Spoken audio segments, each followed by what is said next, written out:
So initial 6 chapter, they talk about Karma Yoga basically, and they also talk about Bhakti Yoga, but not in much detail.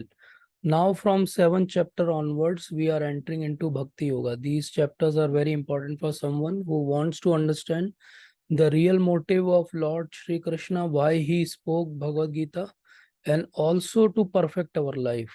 So this is the summum bonum, or the most confidential knowledge which Lord will going to reveal.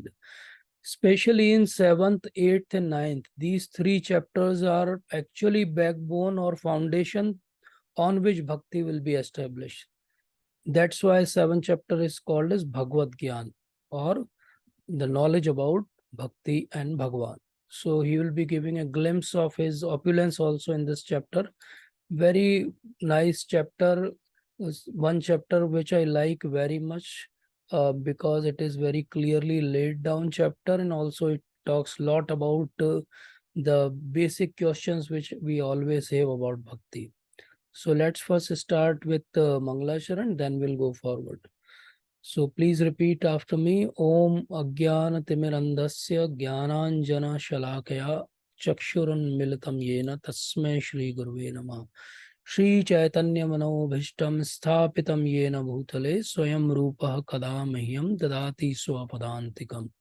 Vandeham Shri Guru Shri Yuta Padakamalam Shri Gurun Vaishnavamscha Shri Rupam Sagrajatam Sahagana Raghunathanvitam Tam Sajivam Sadvaitam Savadutam Parijana Sahitam Krishna Chaitanya Devam Shri Radha Krishna Padam Sahagana Lalita Shri Vishakham Vitamscha Nama Om Vishnu Padaya Krishna Pashtaya Bhutale Srimate Bhakti Vedanta Swaminiti Namine Namaste Saraswate Deve Gaurvani Pracharine Nirvishesha Shunyavadi Paschatya Desha Tarine Vancha Kalpatarubhascha Kripa Sindhubhya Patitanam Pavanebhyo Vaishnavebhyo Namo Namah. Namo Mahavadanyaya Krishna Prema Pradayate Krishnaya Krishna Chaitanya Namne Gaurat Vishe Namaha. Panchtatvatmakam Krishnam Bhaktarupa Swarupakam Bhaktavataram Bhaktakyam Namami Bhakta Shaktikam. He Krishna Karuna Sindhu Deenbandhu Jagatpate Gopesha Gopika Kanta Radha Kanta Namostute Tapta Kanchana Gaurangi Radhe Vrindavaneshwari Vrishvanu Sute Devi Pranamami Hari Priye. Jai Shri Krishna Chaitanya Prabhu Nityananda Shri Advaita Gadadhar Shivasadi Gaur Bhakta Vrinda. Hare Krishna Krishna Krishna Hare Hare Hare Ram Ram Ram Hare Hare.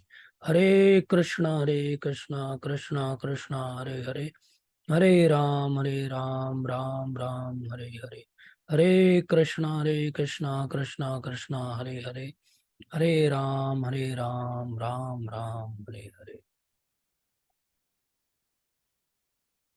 So as we always discuss, every chapter of Bhagavad Gita is a very well laid down chapter having different sections to it.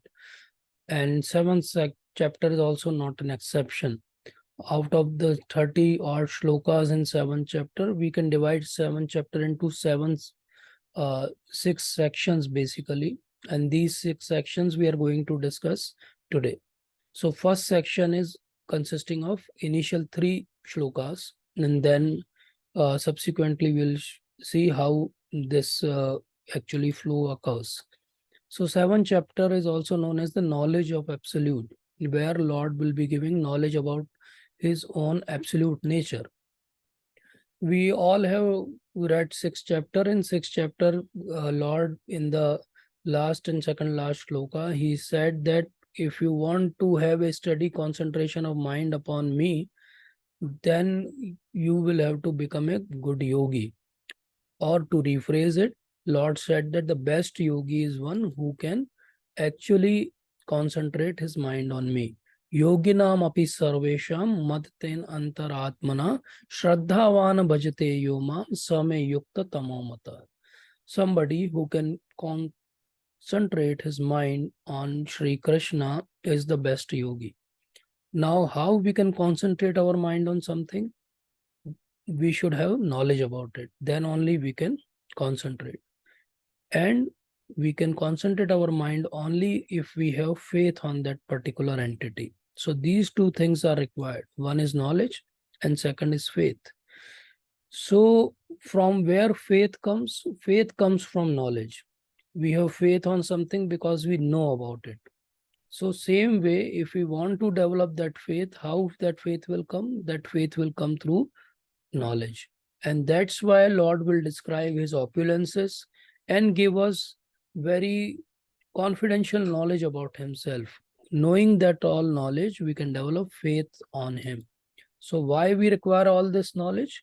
We require all this knowledge because we want to develop that concentration on Sri Krishna. Now, if we talk about knowledge, most of the time in modern parlance, what people will say is, okay, we also have knowledge. We have many books. We have many theories.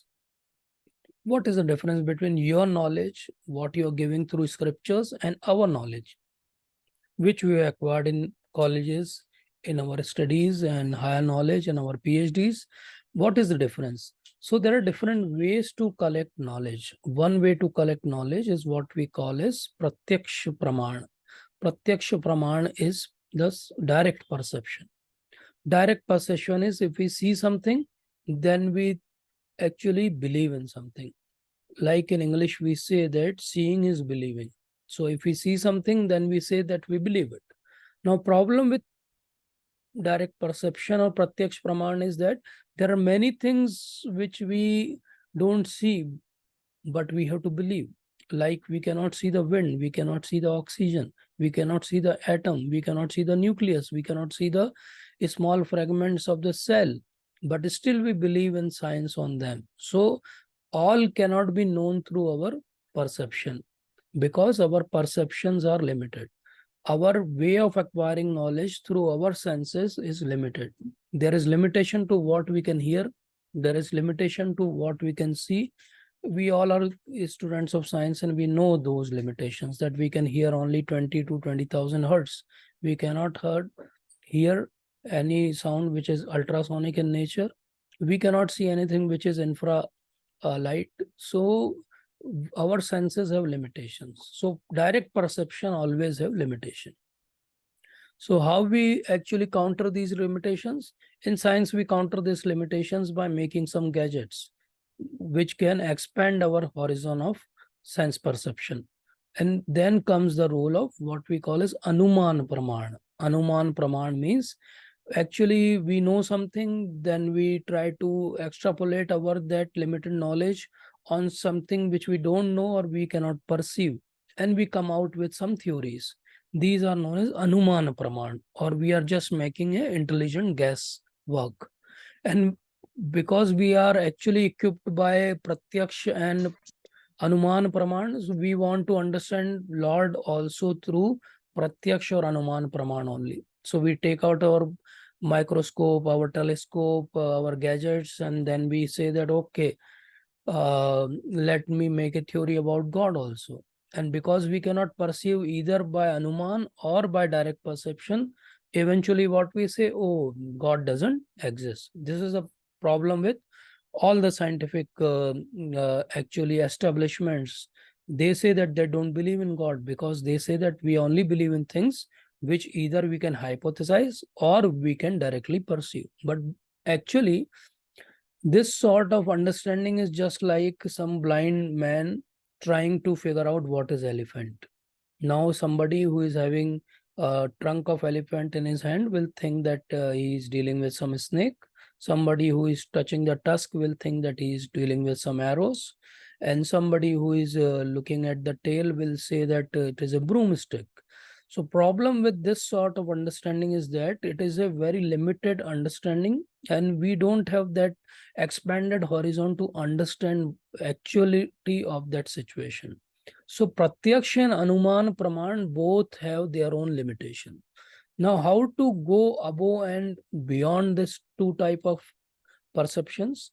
What we call is Shabda Praman. So Pratyaksh has its own limitation because of sense limitations. Anuman has limitation because of not only sense limitation, also because we saw that our knowledge is actually not perfect. And third way to actually know reality is what we call a Shabda Praman. A good example would be that if you want to know who your father is, the best and easiest way is to go to your mother and ask that, Mother, please tell me who is my father. Rather than going around in the world and taking DNA samples of each and every person and then finding out some thousands of years afterwards that, okay, that person was my father who is no more anyways, and I'm also no more. So basically, we have very limited time on this earth. And because of that limited time, if we want to make best use of that time, we will have to believe in some Shabda Praman. And what is that Shabda Praman? Shabda Praman means the word of scriptures, the bona fide scriptures. Now, scriptures, when they give some knowledge, what they do? They give that knowledge to us in some ways of sutras. And like in Bhagavad Gita, there are shlokas.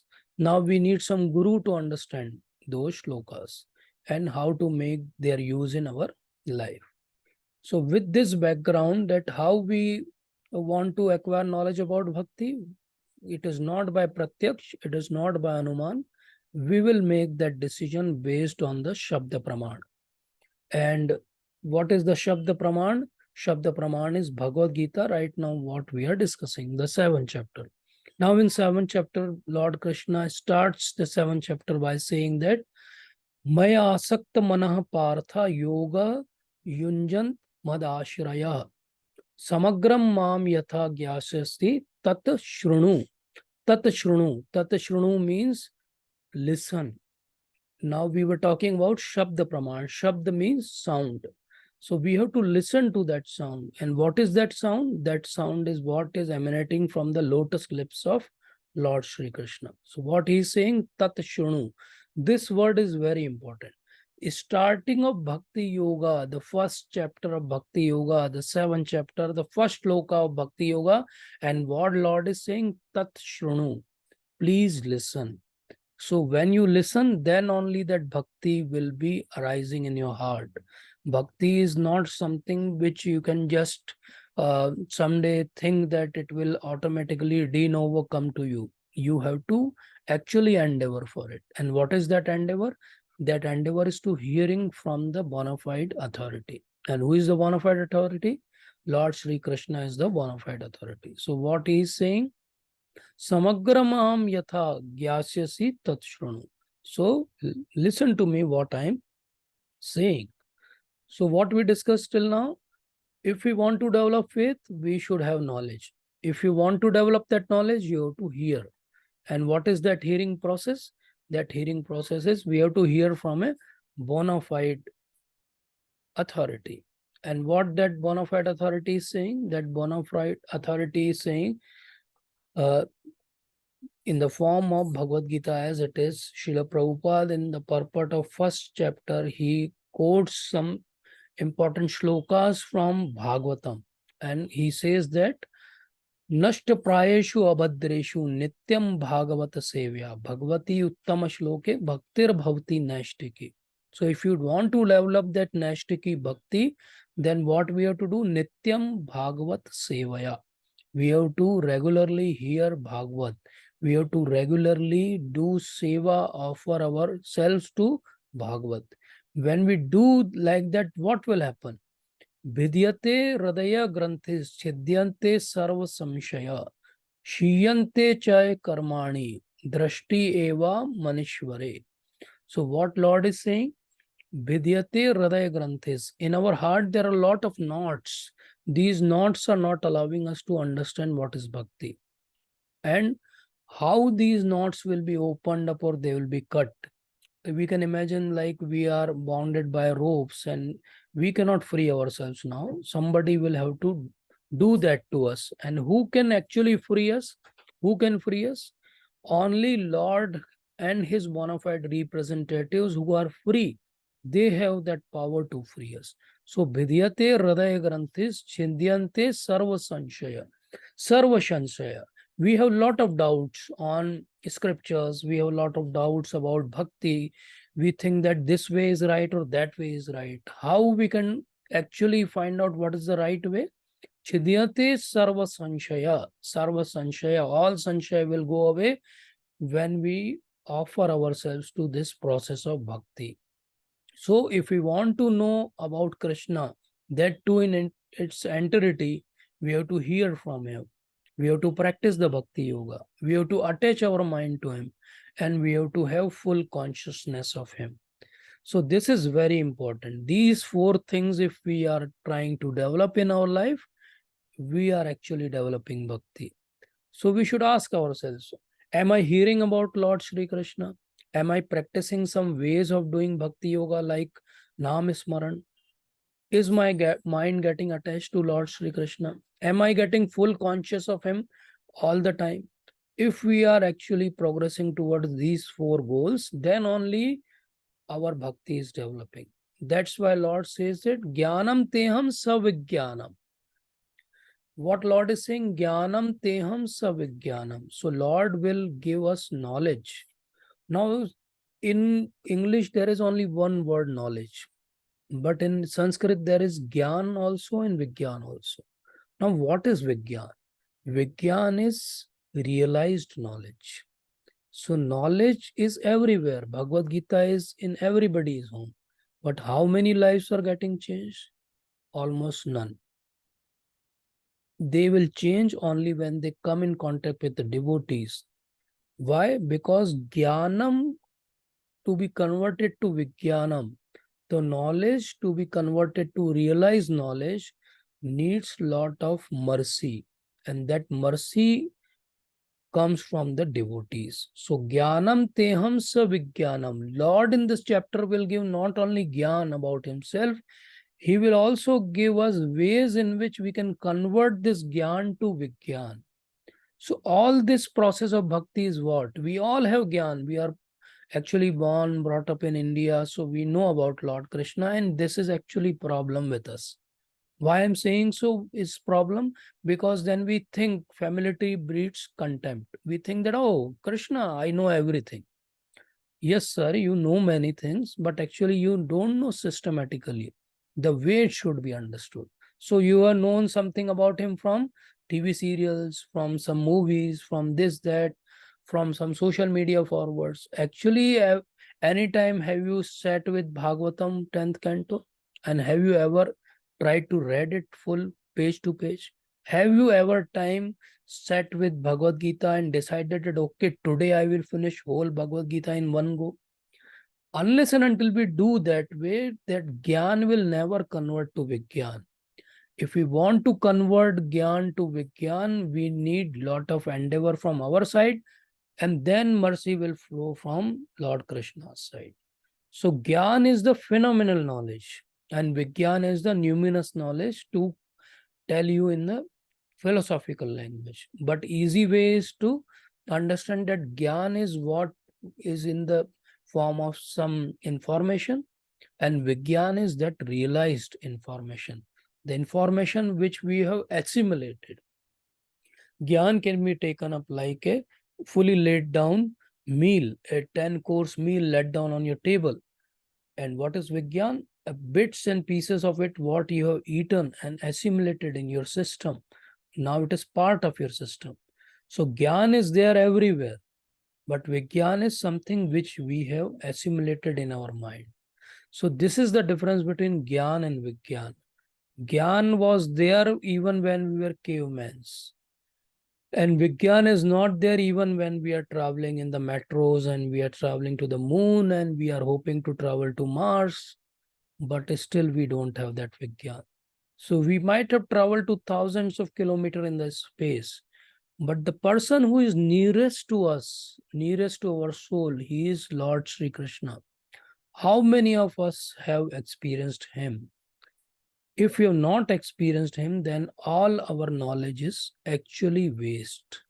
All our knowledge, why I'm saying is waste, because all our knowledge which we have gathered through all these years of slogging in the colleges actually will end with our life. The moment we will leave our body, all this knowledge will remain here only. Only this phenomenal knowledge will remain here, and all the numinous knowledge, the Vigyan, will go with us. So if we want to develop real understanding, we have to strive to develop that knowledge which will go with us. That's why in Mundak Upanishad, they say that actually if you want to know about Vigyan, then what we should know? We have to know about the Lord. If you know about the Lord, then you have that Vigyan. And how we will know about God? We will know about God by disciplic succession, which is coming directly from the God. That's why they say, Ataha Shri Krishna Namadi na bhaved grahyam indriya sevan mukhe jivhadu swayam eva spurdhyat ataha. So who will have that revelation about Lord? Not everybody will have. Even if you will read Bhagavad Gita 10 times. In Bhakti Rasamrit Sindhu, categorically, Rup Goswami says, Seven mukhe jivhadu swayam ev spurdhyat atah. The moment we develop that attitude of service towards Lord Krishna, automatically all that knowledge will be revealed to us.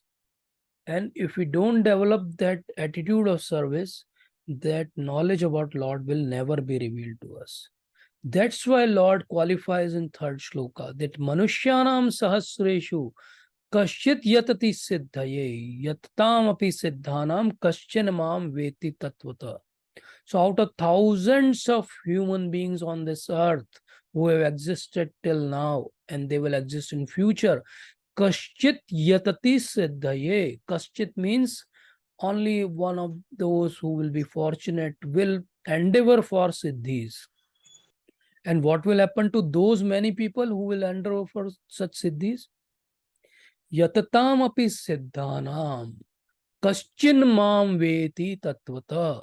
Out of those thousands of people who are endeavoring for siddhis, only kaschin mam veti tatvata, only one person will know me the way I am. Way I am means the way Lord Shri Krishna is. Kaschin mam veti tatvata. To know Lord tatvata is very difficult. And why it is difficult?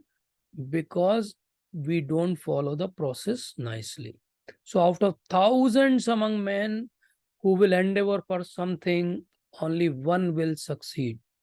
So this clearance is much, much more difficult than clearing any UPSC or NEET or IIT JEE.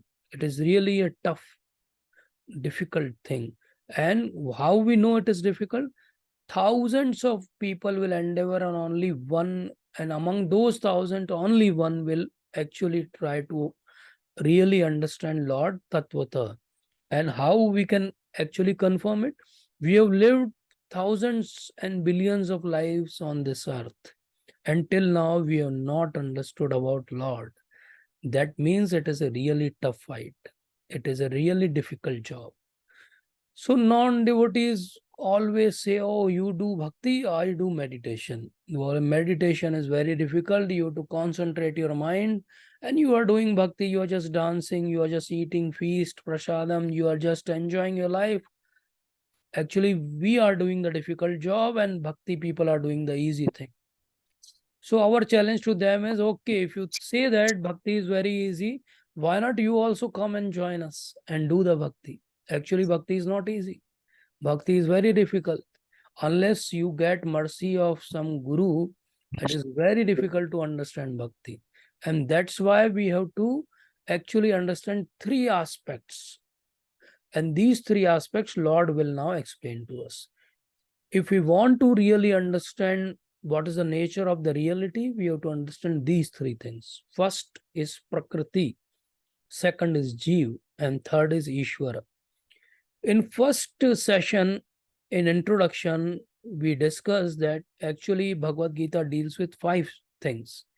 One is Prakriti, or this material nature. Second is Jeev, the people around. Third is Ishwar, Bhagavan. And Kal, or time, and Karma, the endeavors which Jiva is doing. So now Karma we have already understood. Some part of Kal also we have understood in the chapter of Jnana Yoga. Now Lord is showing us in next 4-5 shlokas, what is Prakriti, what is Jeev, and what is Ishwar. So this section is very important if you really want to understand chapter 7. So what Lord is saying, now Lord will tell us about his various energy. So Lord is energetic and he has got lot of energies. These energies can be grossly classified into two. One is the material and another is spiritual. So if anybody asks you what are the energies of Lord, what you can say, energies of Lord are of two variety. One is material and another is spiritual. So bhumirapo nalo vayu kham mano buddhire cha ahankar ityam me bhinna prakriti ashtada. So what Lord is saying, bhumirapo nalo vayu kham mano buddhire cha. So these are different categories of energy of Lord, what he is saying. So earth, water, fire, air, ether. These five things are basically Panch Mahabhut, the gross things which we can see. We can see earth, we can see water, we can perceive air, we can actually experience fire, and we can imagine about ether. From earth to ether, things are becoming subtle, and more subtle. So earth is gross, water is subtler than earth, then air is more subtle than water, that ways. And from ether onwards, the rest of the three things are actually also Mahabhut only, but they are very subtle in nature. We cannot see them. We can only indirectly perceive them. And these three are mind, intelligence, and false ego. So these are separated energy of Lord. So in 7.4, what Lord is saying, that I have 5 gross energies and 3 subtle energies, the mind, intelligence, and false ego. And this is all what we discuss in one slide is actually all what is discussed extensively in Sankhya Yoga philosophy. And I would like to qualify here that Sankhya Yoga are of different types. There are Sankhya Yoga given by the Kapil Muni, who is a devotee, and there is a Sankhya Yoga given by some Kapil person. He is also Kapil, but he is not a devotee. And now here what we are discussing about is Sankhya Yoga given by the Kapil Muni, who is a devotee, who is the incarnation of Lord. Here Sankhya Yoga can be understood just like what we discuss in chemistry and physics. We have periodic tables, then we have different elements and their properties and how they react, how they act. All these things are discussed in Sankhya Yoga. So what is Sankhya Yoga? Sankhya means Sankhya. Sankhya means which you can count. So when we try to understand all this world around us in the way of counting that, okay, this thing is made up of 5 elements, or say, for example, water is made up of hydrogen and oxygen. So this is a sort of Sankhya Yoga. When we try to break down things, and what is the eventual aim of Sankhya Yoga? We keep on breaking, and finally we will reach that the source of everything is Lord Sri Krishna. So this is the conclusion of Sankhya Yoga philosophy.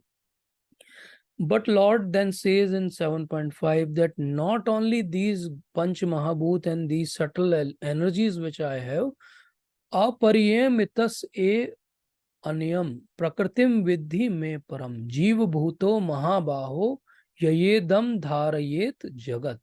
So what he is saying that actually there is one more energy. And what is that energy? That is spiritual energy and marginal potency. Technically, we call all the jivas as marginal potency. Now we try to understand this term. What is marginal potency? Lord is the higher energy, material energy is the inferior energy, and in between is the jiva. Jiva is the marginal energy. Now, jiva always, or living entity, always have this free will. Either they can go to material energy and interact and try to enjoy there, or jiva can go to higher energy and serve Lord Krishna there. When we try to serve Lord Krishna in the higher realm, we are part of the spiritual potency. And when we try to go down in the material world, then we are with the marginal potency. That's why, because jiva is free to move around in this realm of existence, that's why jiva or the living entity is called as marginal potency. Technically, what we call as Tatastha Shakti. Tatastha means like we go to beach and there is a sandy area where waves keep coming. So that sandy area technically is not the part of ocean also, but it is not the part of land also, because in high tide it will be submerged. Same way is our position. We are jivas, we are in between. We have that freedom either to interact with the higher energy or to go down and interact with the lower energy. So living entities, technically we all belong to the superior energy, but somehow because of influence of materialistic life and our inclination to trying to enjoy separate from Krishna, we have become part of this actually quagmire of this material existence. And this forgetfulness is due to the influence of matter on the living entity. So we are living entity, very small. So our power is also very small. So this material energy overpowers us and we tend to forget our real entity.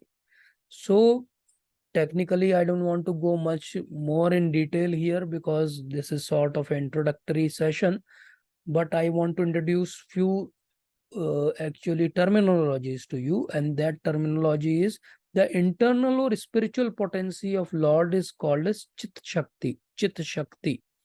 The marginal potency or the Tathastha Shakti, like we discussed, Tat means the area of the beach which is partially covered with the waves, is called as Jiva Shakti or Kshetragya. Kshetragya means we actually are also Kshetragya. How we are Kshetragya? Because we are aware about what is happening in our body. But Lord is very big Kshetragya because he is aware about everything what is happening in the whole of the creation. And then we have external potency or the illusory energy. That is the Maya Shakti or the energy which tries to actually try to stimulate us to forget about Lord Shri Krishna. And why it is happening, so we will discuss in one of the session, in the upcoming sessions. So original potency of the Lord Vishnu is superior. So actually we are Lord superior energy, but somehow we have come to this inferior energy. That's why in Kathopanishad it is said that Nityo Nityanam Chetanas Chetananam. So we all are Nitya. We all are ever existing. We all have that consciousness which we always want to experience. But what happens? Because of our wrong inclinations, we are bound in this world. Like you can see in this diagram, this white is the Brahma Jyoti, and this is the one of the universe. And in one of the universe, there is one earth, and on that earth, we are existing. And Lord is residing in his own spiritual abode with his superior energies. So we are that marginal energy. We have that freedom from Brahma Jyoti. We can either go to this single universe and try to enjoy here, or we can go to the higher realm.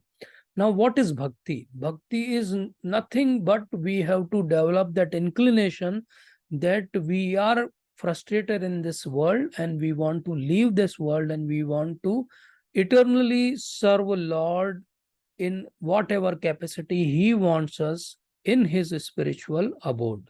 This is bhakti. So technically, what is bhakti? Technically, bhakti is nothing but a journey from lower energy and its influences to higher energy and its influences. So from this one universe, we want to go to the highest realm possible. And that's what Lord says in 6th shloka. Etad yonini bhutani sarvaniti upadhraya aham shretras jagatah prabhava pralayas tatha. So Lord is actually the reason behind the prabhava pralayas. So all this jagat, all this world is constantly in flux and always either it is created, it is maintained for some time and then it get dissoluted. So this cycle of birth and death not only is happening to us, this is happening on a larger cosmic scale also. And that's what Lord says, that actually Lord is behind this prabhava and pralaya. So this creation and this destruction is happening in the actually direction of Lord Shri Krishna. So what happens?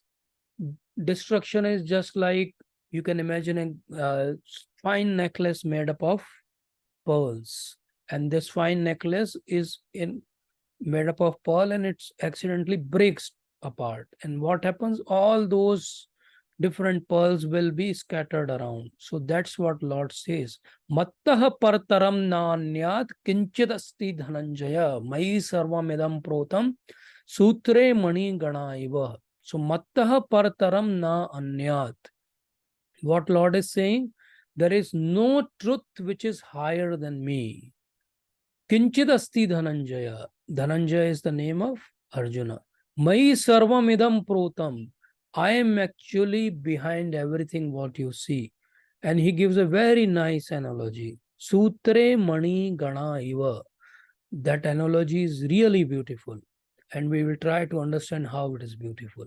So we all have seen this sort of necklaces made up of fine pearls. Now these pearls everybody can see, but that thread which is actually holding this pearl together is not seen. But how this necklace is formed? This necklace is not formed by the pearl. This necklace is formed by that thread. And Lord is like that thread. Everybody is always saying, show me God, show me God. What is the difficulty in seeing God? You see all around you, all the opulences, all these pearls, all these beautiful things. Whatever you see around, they are actually Lord's manifestation. Lord is behind all these manifestations. If you have that eye to see Lord, you can see Lord everywhere and anywhere. And if you don't have that eye and qualification to see Lord, even if Lord comes and stands before you like he was standing before Shakuni and Duryodhana, they will never be able to understand, oh, the Supreme Personality of Godhead is standing before us. And they falsely try to catch whom nobody can catch. So this is what is happening to all of us also. In our lives, we are collecting all these pearls, all these small pearls, one pearl of good relationship, one pearl of lot of wealth, one pearl of influence in the society, one pearl of fame, one pearl of aristocracy. All these different pearls we have collected. But what is the problem? We have not collected the thread. And if you not collected the thread, at the time of death, all these pearls will be apart. And you will have to start from scratch in the next life, again from the zero. Why we have to start from the zero? Because we have forgotten about that pearl. All our accomplishment in our life, they are like just zeros. 1 0 of good career, 1 0 of relationship, 1 0 of influence. But they all remain zero unless you add 1. And that 1 is of Lord Shri Krishna. So all these zeros will remain zero. Sutre mani gana iva. Particularly, absolute truth is a person. Lord says very clearly and categorically here that Sutre mani gana iva. He's not saying that I am impersonal. He's saying that I am behind everything, all the manifestations. And now he wants to actually qualify this statement that how I am behind everything. So anyways, Lord will be showing his opulence in 9th, 10th chapter in much detail. But here he says that Rasoham apsu kaunteya prabhasmi shashisurayo pranama sarva vedeshu shabda khe paurusham nrushu. Very nice slok. Very nice slok. The first time in Bhagavad Gita, Lord is actually saying about his opulence. And what he says, Rasoham apsu kaunteya. He could have said anything, but he says that Rasuham apsu kaunteya prabhasmi shashisurayo. Now, if we think about it, actually, water has some taste because Lord says that I am that taste of water. Now, if you talk to some scientist, then they will say, okay, what are physical qualities? Tasteless, odorless. If it is a pure water, it will be tasteless. Then why Lord is saying Rasoham apsu kaunteya? Why he's saying so?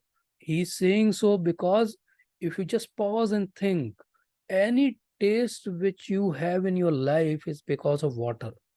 70% of our body is made up of water. If we remove that 70% of water, if we get dehydrated, we will die. This whole world, the earth is covered almost 70% by water. So water is very important. Water is also important to develop that sense of taste. How it is important? You cannot taste anything unless you have water with you. If your tongue is very dry and you try to taste something, you will never have that taste. You need some saliva to taste something. That's why Lord says, Rasoham apsu kaunteya. Taste comes from water. And water also have some taste. Prabhasmi shashi surayo. The moonlight, the sunlight, they are actually giving source of energy to us, because we know scientifically also that all energy on this earth is because of sun, whether in the form of fossil fuels or in the form of solar energy or in the form of wind energy or in the form of hydroelectrical energy. All energy are actually coming from sun. So all prabhasmi shashi surayo pranava sarva vedeshu. All the Vedas, all the knowledge, they come from the pranav, the Onkar.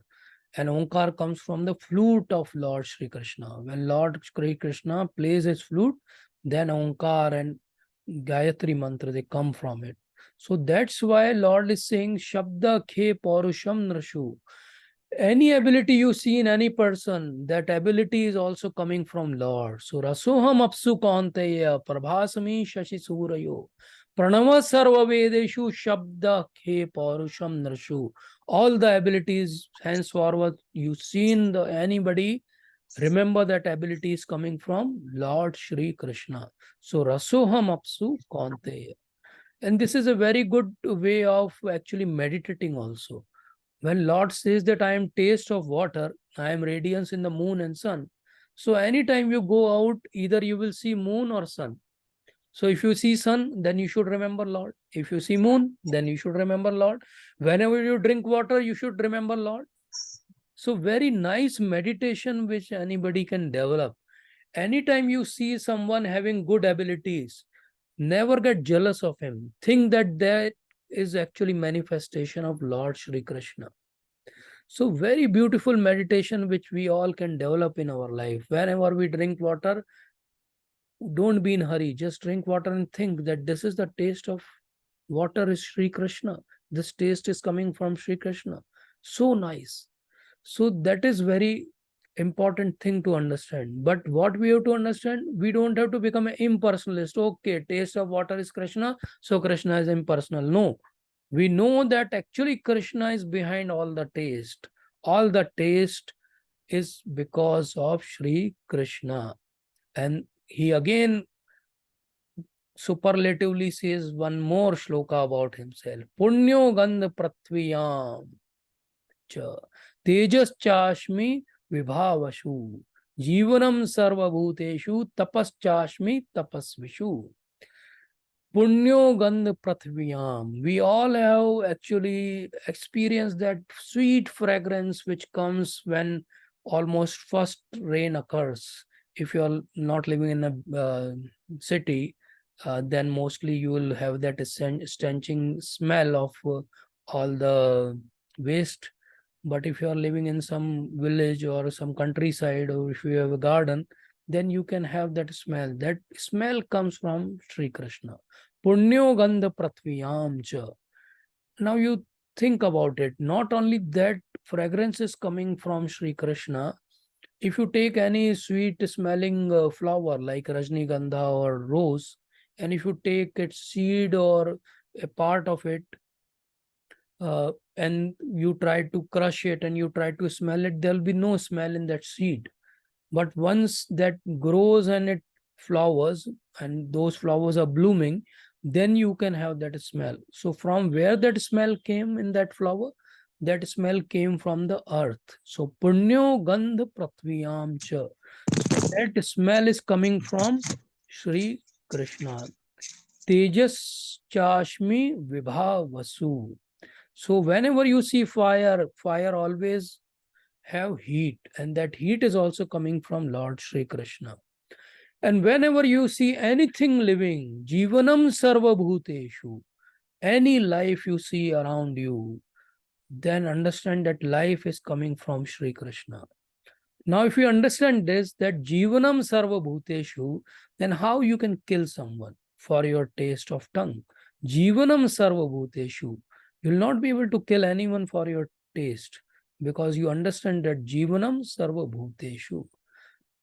Tapashyami tapasvishu. So anybody who is doing tapasya, penances, all the ascetic people, how they are able to do that tapasya? That tapasya is also because of blessings of Lord Sri Krishna. So these all different aspects which Lord is giving to us. So everything in material world, whatever you see, you can connect it to spiritual world and spiritual understanding. And this is what is bhakti. And now he says the concluding remarks. He says, Bijam mam sarva bhutanam vidhi parth sanatanam. So I am Bijam, I am the seed of sarva bhutanam. Anything you see around, living, non-living, everything is emanating from me. Bijam mam sarva bhutanam vidhi parth sanatanam.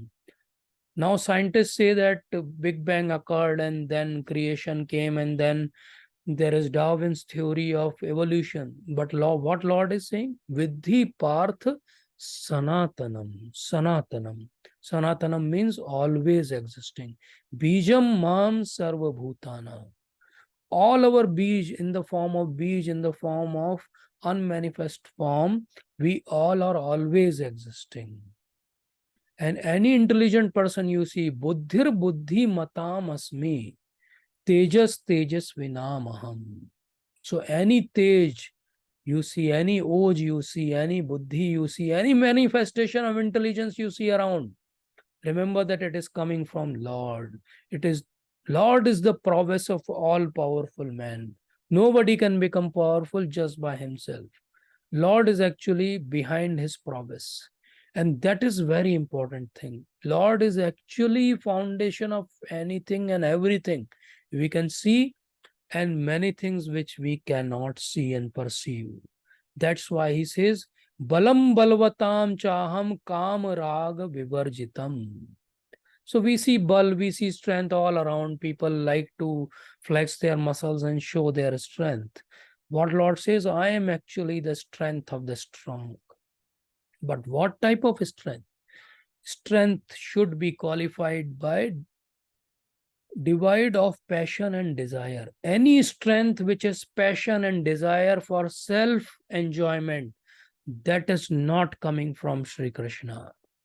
Sri Krishna manifests his strength only when it is devoid of passion and desire. So all strength should be used for betterment of society, for helping each other. Then that strength is coming from Sri Krishna. And that's why Lord says that actually I am not against any sex life unless it is not contrary to the religious principles. Dharma viruddho bhuteshu kamosmi bhartarshava. In many of the lineages and spiritual organizations and sects, they say that we are against any type of sexual understanding. But Lord is saying that I am not against it unless it is based on religious principle. Anything which is dharma viruddha, Lord is also against it. And anything which is in line with dharma, Lord is standing with it.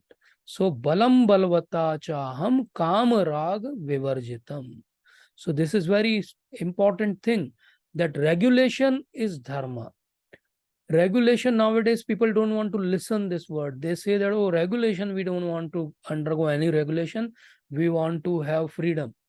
But always understand this, regulation is just like two tracks of the rail. There are two tracks on which the train runs. A regulated life is just like those two tracks. Are those having those two tracks wrong? No. Actually, those two tracks give us the freedom. Because of those tracks, that train runs without any mishap. Same way is our life.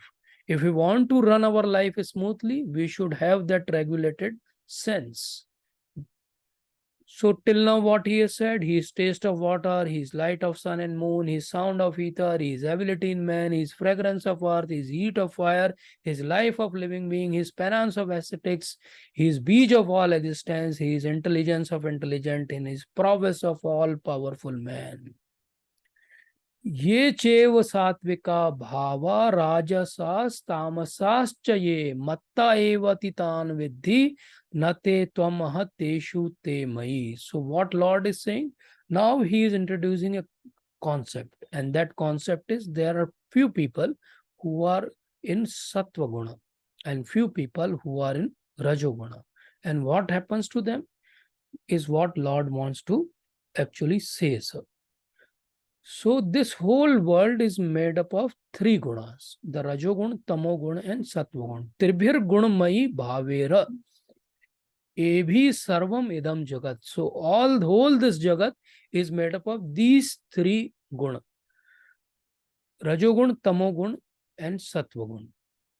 Mohitam na abhijanati mamebhya paramavyayam. So people who are mohit. Now some people, they know about Lord, but they think that like I am under these three modes, Lord is also under these three modes.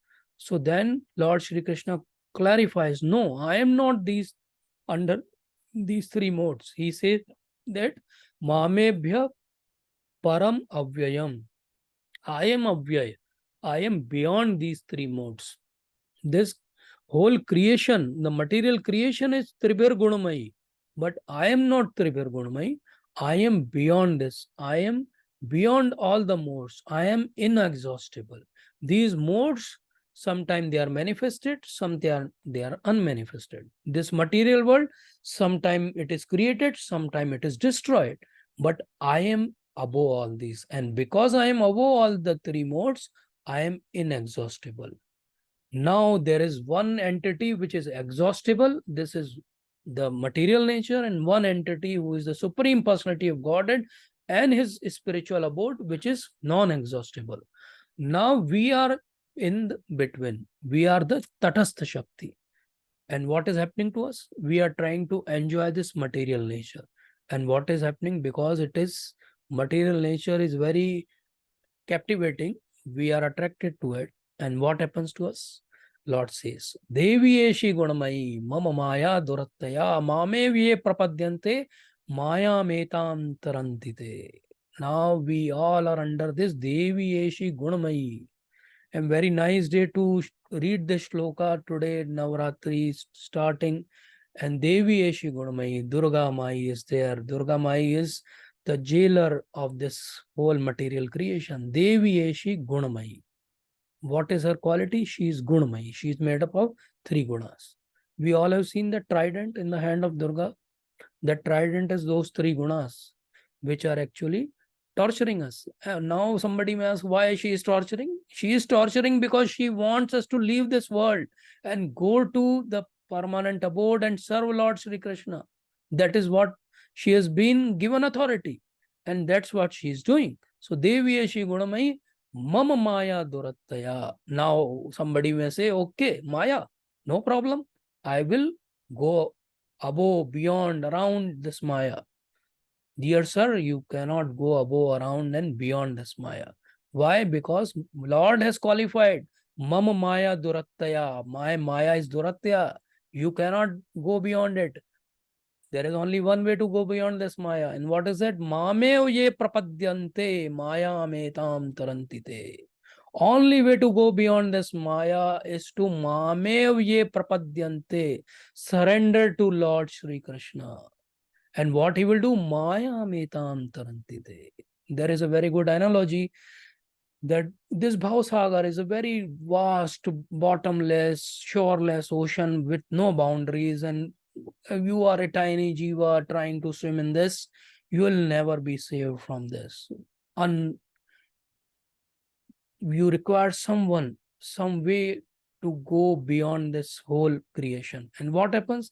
The moment Mamev ye prapadyante, the moment we say to Lord that I surrender to you, Lord Shri Krishna, I am frustrated here. What happens? This whole vast ocean, limitless, becomes like a they describe in Bhagavatam, like a small calf is there, baby calf, and his hoofs are very small, and it makes some impression in a muddy water, and some water gets collected there. So all this Bhavasagar, all this material creation becomes like a hoof, that water in that hoof print of the calf, and how anybody can cross that. So mamev ye prapadyante maya metam tarantite. So we have to finally cross this. But what is the trick to cross this? Mamev ye prapadyante. We have to surrender to Lord Shri Krishna. So Durga Mai is already surrendered to Lord Shri Krishna and is doing everything under his jurisdiction. So Lord Shri Krishna is the supreme controller, the Param Niyanta, and Durga Maya or Maya is actually in acting according to directions given to her. Now there are two types of Maya. Just to give you a glimpse, what is Maya? There are two types of Maya. One is Yog Maya and another is Mahamaya. Mahamaya is actually expansion of Yog Maya. Yog Maya is there in the spiritual world. Yog Maya is which unites devotees and Lord together. And what is Mahamaya? Mahamaya is one of her reflection which separates jivas from Lord. And why is separate? Because jivas have their own ideas of enjoyment separate from Lord. And that is what is explained in Bhagavatam. So there are two types of Maya. And what we have to do from Mahamaya, we have to go to Yoga Maya. So we have to somehow develop this, that this lapse of Maya will be occurring to us and we will be tormented by the trident of Maya. What we have to do? We have to somehow develop that understanding that from this Mahamaya, I have to go to Yoga Maya. So I don't want this trident. I don't want this Adhyatmik, Adi Bhautik and Adi Devik problems. What I want is free from all this suffering. And how I can be free from all this suffering? Somebody, if he is in darkness, in ignorance, and if he wants to go to light, what he has to do? He has to open his door, he has to come out, and sun is always there. Same way, Lord in the form of knowledge is always there. What we have to do? We have to just extend our hand. The moment we extend our hand, Lord will give us knowledge in the form of devotees, in the form of association, in the form of understanding how we can go out from this ocean of nescience, this ocean of ignorance, which we all are suffering. But what happens? Do we see many people interested in going out from this? No. Why it is so? Lord knows about this, and he says in the next sloka. Why? Because there are many people who are miscreants. And how and what type of miscreants? There are 4 types of miscreants who don't want to actually surrender to Lord. And these are like demons. What they are doing? Namam dushkritino muna prapadyante naradama maya aparata jnana asuram bhavam ashrita. So these are miscreants who are grossly foolish, who are lowest among the mankind, whose knowledge is stolen by illusion, and who partake of the atheistic nature of the demons.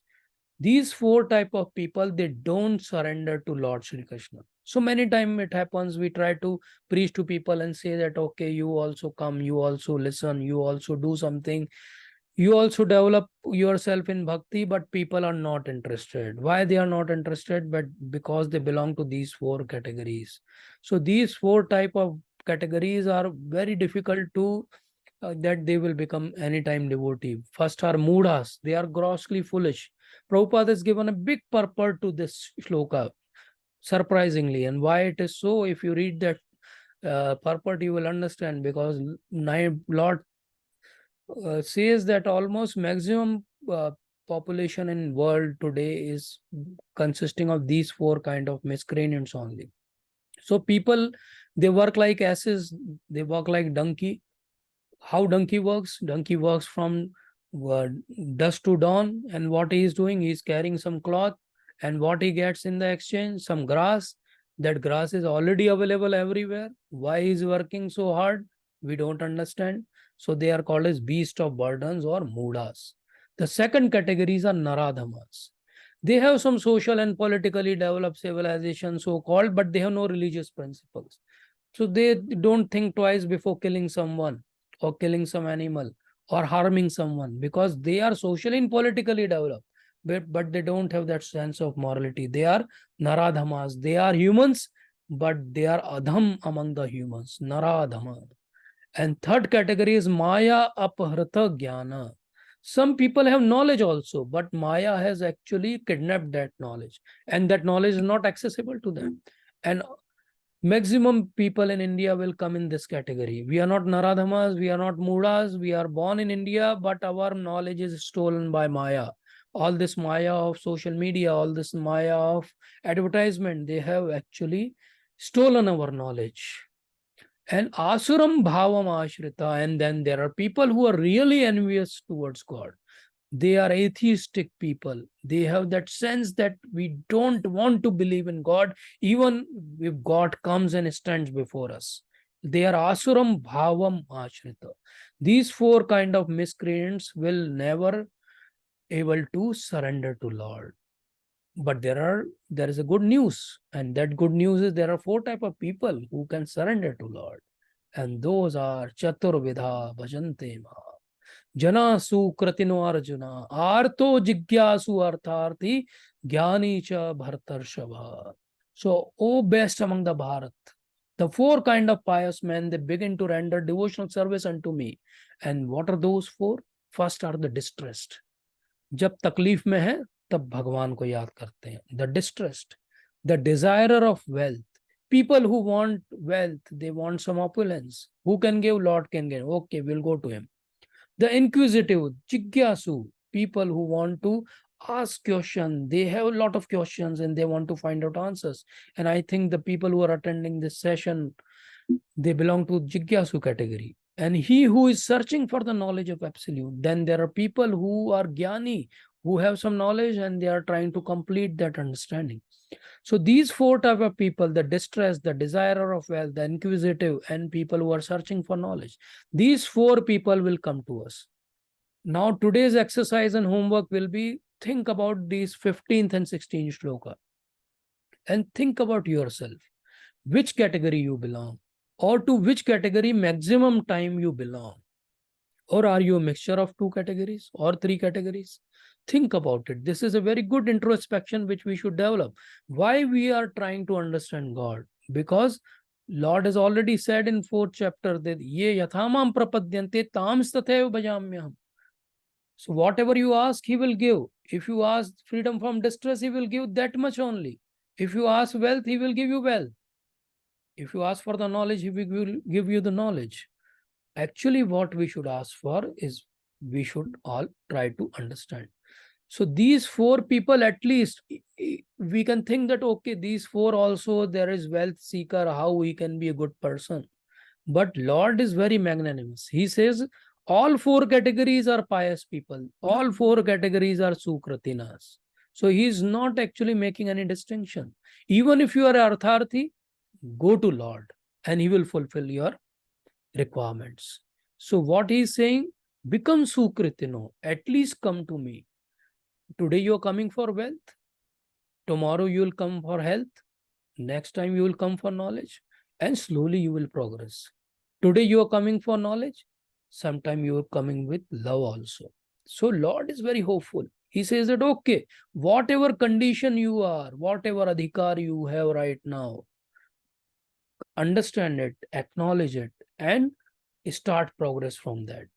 If you are in distress, don't behave like a great devotee and say that, okay, I am in distress, I will not go to Lord. Oh, you are in distress, go to Lord. Ask from him. He will give you freedom from this distress. Tesham jnani nitya yukta eka bhaktir vishishyate. Now Lord qualifies. Okay, these four are pious people. They are sukratina. But out of them, jnani is very much dear to Lord, because jnani has most probability and earliest probability to become eka bhaktir vishishyate. Jnani has that knowledge, that understanding, so that Gyan will convert to Vigyan. And when that Gyan will convert to Vigyan, what will happen? He will become a devotee. So, Udara Sarva Evete Jnani Tattvamev Me Matam Asthita Sahi Yuktatma Meva Anuttama Gatim. So, what he is saying, the best Gati will be of that Jnani. So, at least try to become that Jnani. Why try to become that Jnani? Because even if you become that Jnani, it will require a lot of endeavors and efforts and lives. Bahunam janmanam ante jnanavan mam prapadyante.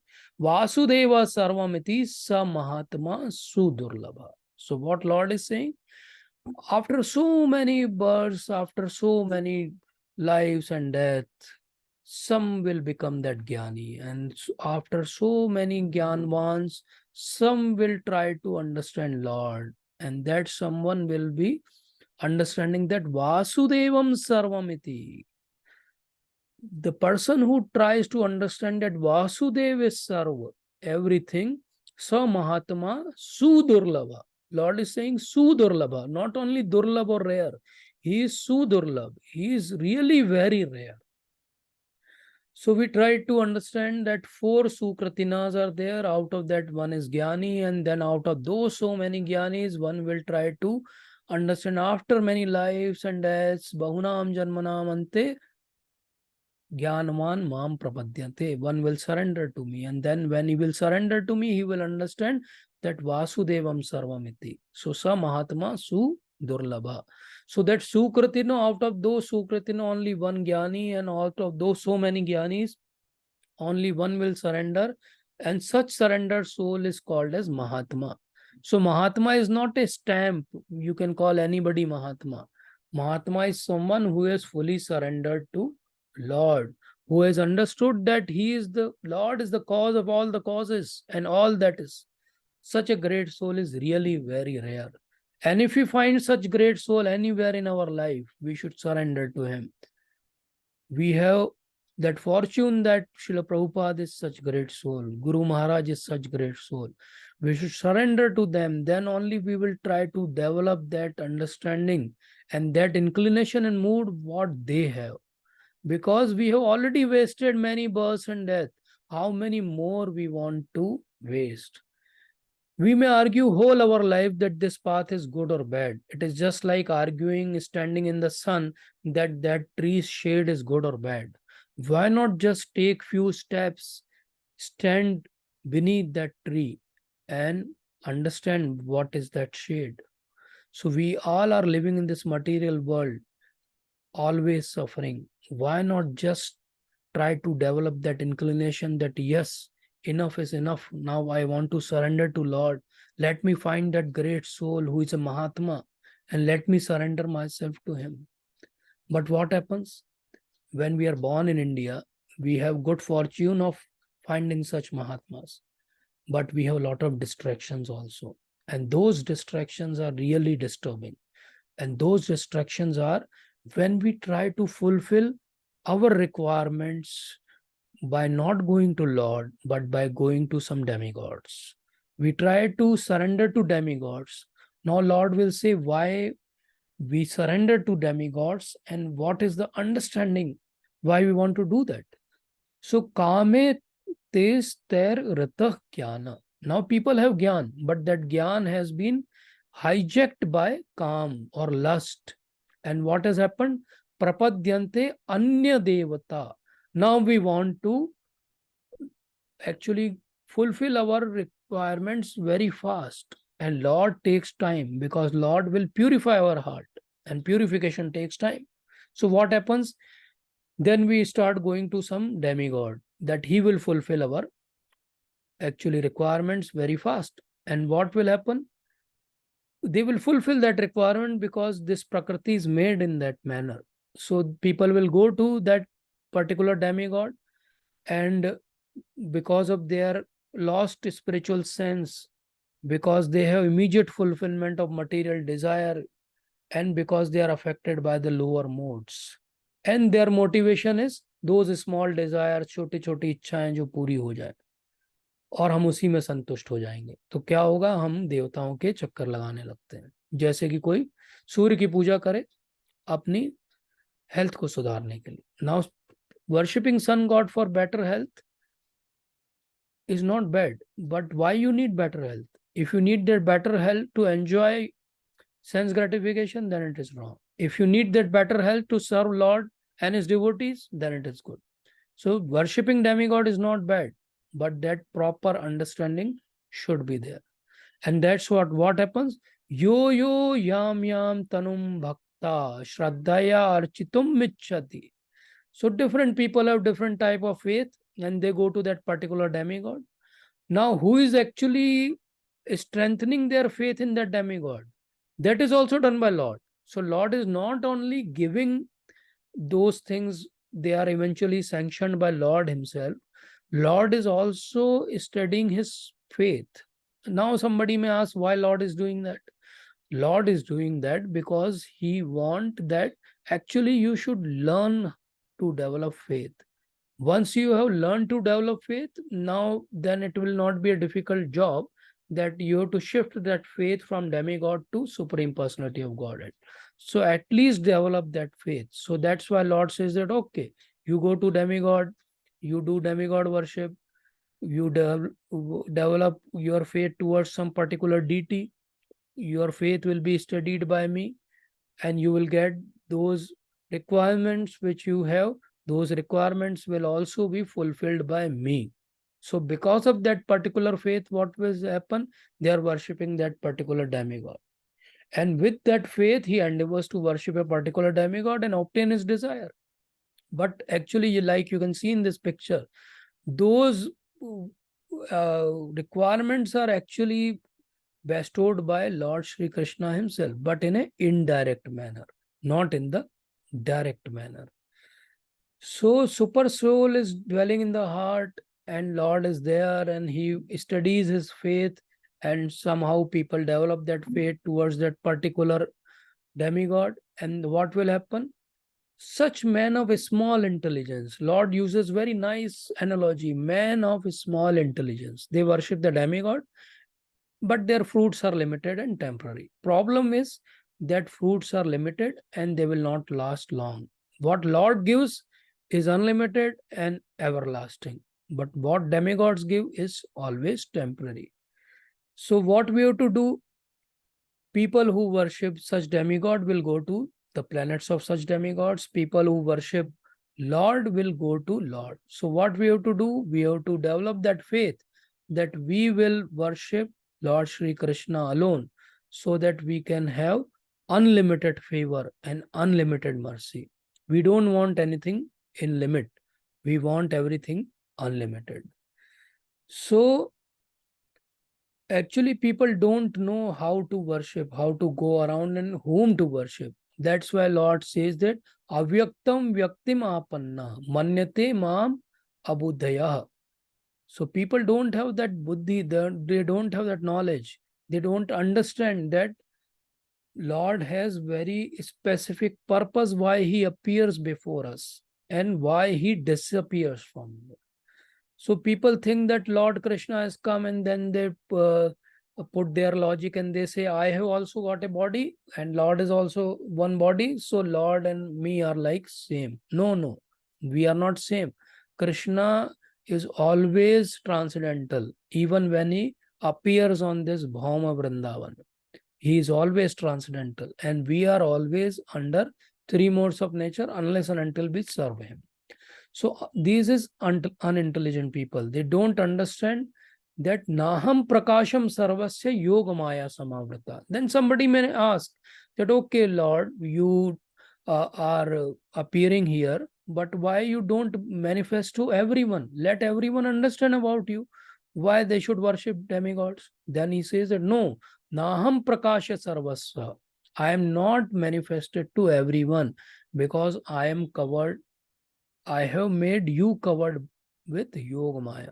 So Yoga Maya will actually not allow you to see me. So foolish people, they will be standing before Lord and they will not be able to understand Lord.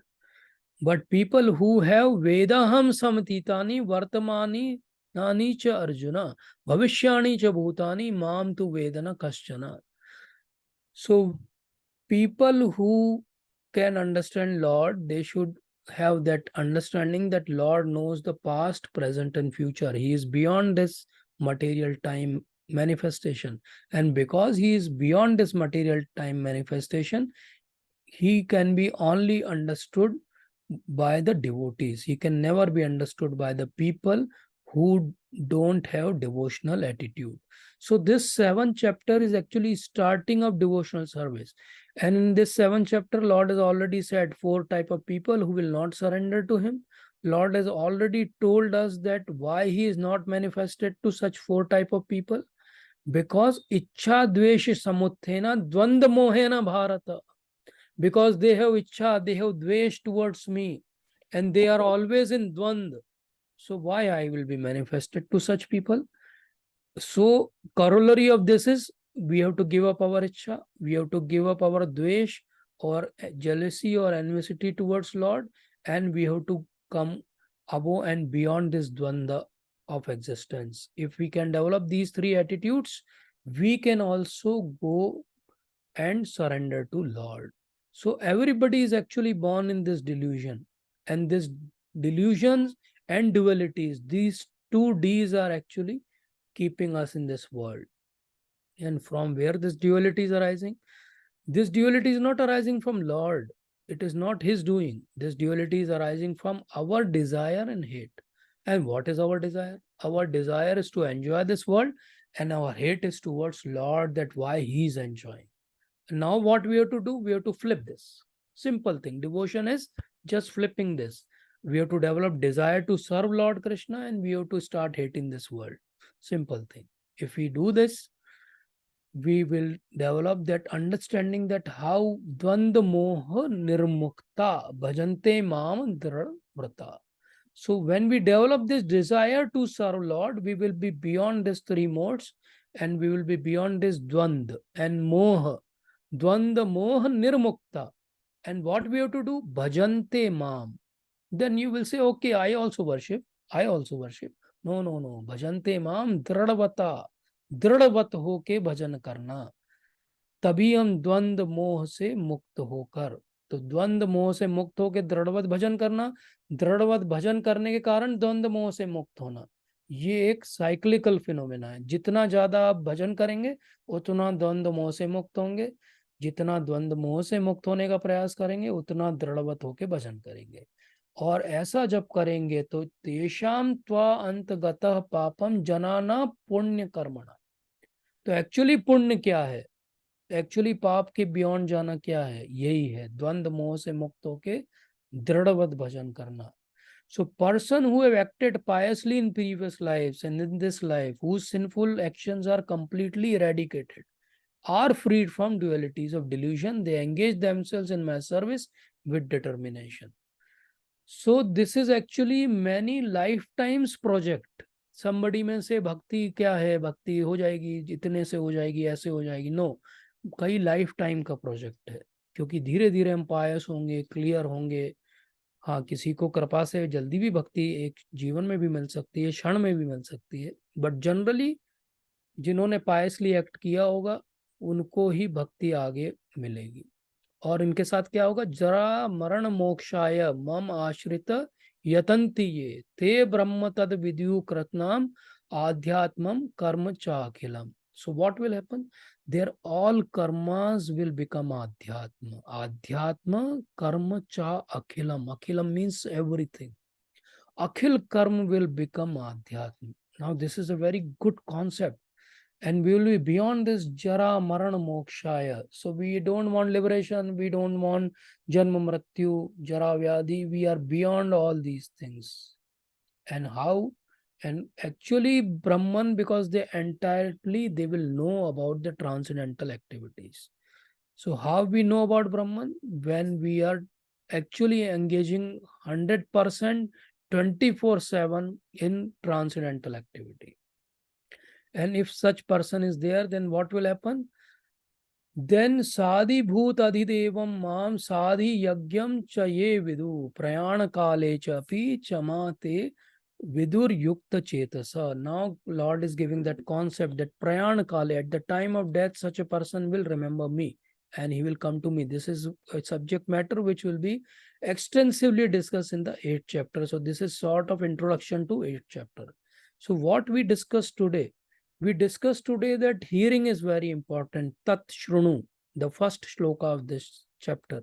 Then we discussed that Lord Krishna has different type of energies, the material and spiritual energy, and we are marginal energy. Then we understood that there are 3 modes, and actually Lord Krishna is controlling those modes, and he is beyond all those modes. And what we have to do? We have to surrender to Sri Krishna, who controls these modes. Once we surrender to him, we will be freed. Now what happens? Some people, they never surrender, the impious ones. Pious people, Sukratinos, they surrender to Lord. Sometimes surrender is not direct, it is indirect in the form of demigod worship or impersonalism. But best way is to surrender directly to Lord.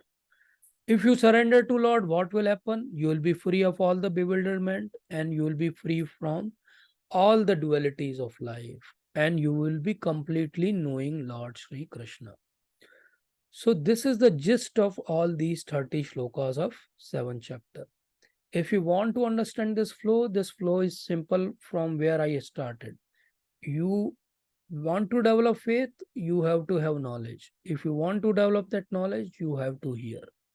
If you hear properly, you will develop that knowledge, and that knowledge will fructify in the form of Adho Shraddha or faith. If you want to understand and recite and remember one shloka of this chapter, there are many good shlokas. Many people, they recite whole 7th chapter also. Very nice chapter. In fact, during Pitra and Pitru Paksha, they actually recommend to recite 7th and 8th shloka, 7th and 8th chapter of Bhagavad Gita, which we did today. So Devi Eshi Gudamahi Mama Maya Duratya Mame Viye Prapadyante Maya Meta Tarantite. This is the central theme of this chapter, that we all are under influence of these 3 modes of Maya, and if we surrender to Lord Sri Krishna, we will be free from all the dualities, all the disturbances, and Lord will bless us in the form of association of the devotees and connection to Guru Shishya Parampara and proper knowledge, through which we will be able to actually reach to Lord and serve him for the eternity. So if you want to take some message to remember about this chapter, don't say no to God like Dushkratinos. Try to know God. Very easy to say there is no God. Why not know God? K-N-O-W God. Why always to say no God, there is no God, and become an atheist and then become frustrated? Why not we try to know God? There are so nice scriptures available to us. We are so fortunate. Try to know God. Try to develop that connection with God. That is very important. God's presence is the greatest present. Many times we go to demigods and we ask, ये दे दीजिए, वो दे दीजिए.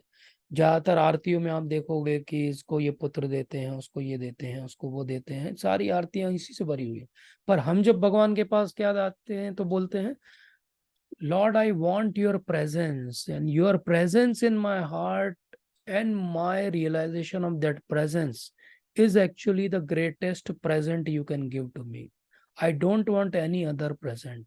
I want you. भगवान के सामने खड़े होके भगवान से कुछ नहीं मांगना है, भगवान को मांगना है.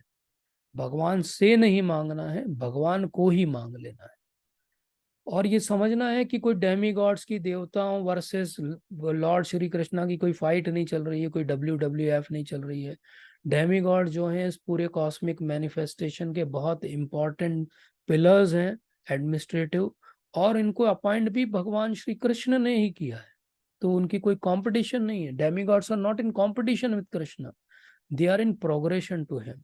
Even if you go through demigods, it is a long way, but you will reach to God, and all the things which you get are eventually sanctioned by Lord himself. But why to take a via route? Why not take a direct flight? We all always take direct flights. They take less time. So why not take direct flight to Sri Krishna? And we are so fortunate in sort of Bhagavad Gita in form of Srila Prabhupada's purport and form of association of the devotees. We have that good milieu around us through which we can develop this bhakti. And if we don't able to develop this bhakti despite of everything what is around us, such fortunate conditions, then we are the most unfortunate ones. So Jiva, when he is under Mahamaya, he is in the three modes of material world. Jiva, when he wants to enjoy some fruitive activity, he goes to demigod. Jiva, when he wants to surrender to Lord, he goes to Yogamaya. Now we have to decide, हमको महामाया में रहना है, हमको देवताओं के पीछे भागना है, कि हमें भगवान को सरेंडर करना है और योग माया के साथ रह के स्पिरिचुअल वर्ल्ड में रहना है. तो ये जो लाइन खींची हुई है, यही लाइन जो है वो डिमार्केशन है, कि ये नीचे जो है वो मटेरियल वर्ल्ड है और ऊपर जो है वो स्पिरिचुअल वर्ल्ड है. सो भक्ति डिफिकल्ट है क्या? भक्ति डिफिकल्ट भी है जैसा हमने आज समझा, लेकिन भक्ति बहुत इजी भी है अगर हम वो इनोसेंस डेवलप कर ले हमारे अंदर. वो इनोसेंस जो प्रहलाद महाराज में है, जो ध्रुव महाराज में है, देन भक्ति is very easy also. So let's try to help each other in developing this sense of bhakti. So we always say, and like we always pray, Om Ajnanatimirandhasya Jnananjana Shalakya Chakshurunmilitam Yena Tasmai Shri Guruve Namah. So Shri Guru has that power that he can actually deliver us from this nascence. He can deliver us from this darkness. Like we always say, Asto ma sadgamay, tamaso ma jyotirgamay, mrityorma amritam gamay. So we all want to have that amrit. We all want to experience that amrit. But before getting that amrit, we have to go from tamas to jyoti. And that is through Sri Guru. So next week we will discuss the next chapter where Lord will qualify his last sloka elaborately, that how we can remember Lord at the end of our life. So we all were born in the darkest ignorance, and because of Srila Prabhupada, the spiritual master, they opened our eyes with the torch of knowledge. We all offer our respectful obeisances unto him. And like we discussed yesterday, this 7th chapter is very nice, and all the Falashruti, if we want, we can actually fold our hands and offer all the Falashruti of today's session to our Pitrus, to all our ancestors, many of whom we don't know where they are and what their name is. But let's offer everything what we have gathered today to them so that they are delivered from whatever problem they are. So thank you everyone. The essence of today's session is that only through perfect knowledge and perfect hearing we will be able to understand, to surrender to Lord. So let's develop that sense. Demigod worship, I should qualify here. I am not condemning it. I am not saying that demigod worship is wrong. What I am saying is it is an indirect method. So why to go indirect way? Why not to go the direct way? So thank you everyone for patiently listening. If there are any queries, comments, questions, we can take them. Hare Krishna.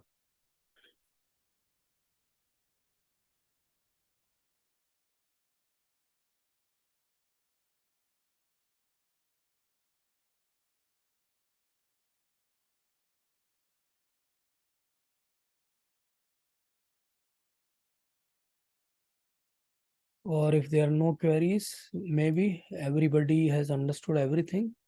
So I am so fortunate that I have association of people who don't have any queries. So I am so grateful to you. Hare Krishna. Vancha kalpatarubhyasya kripa sindhubhya eva cha patitanam pavanebhyo vaishnavebhyo namo.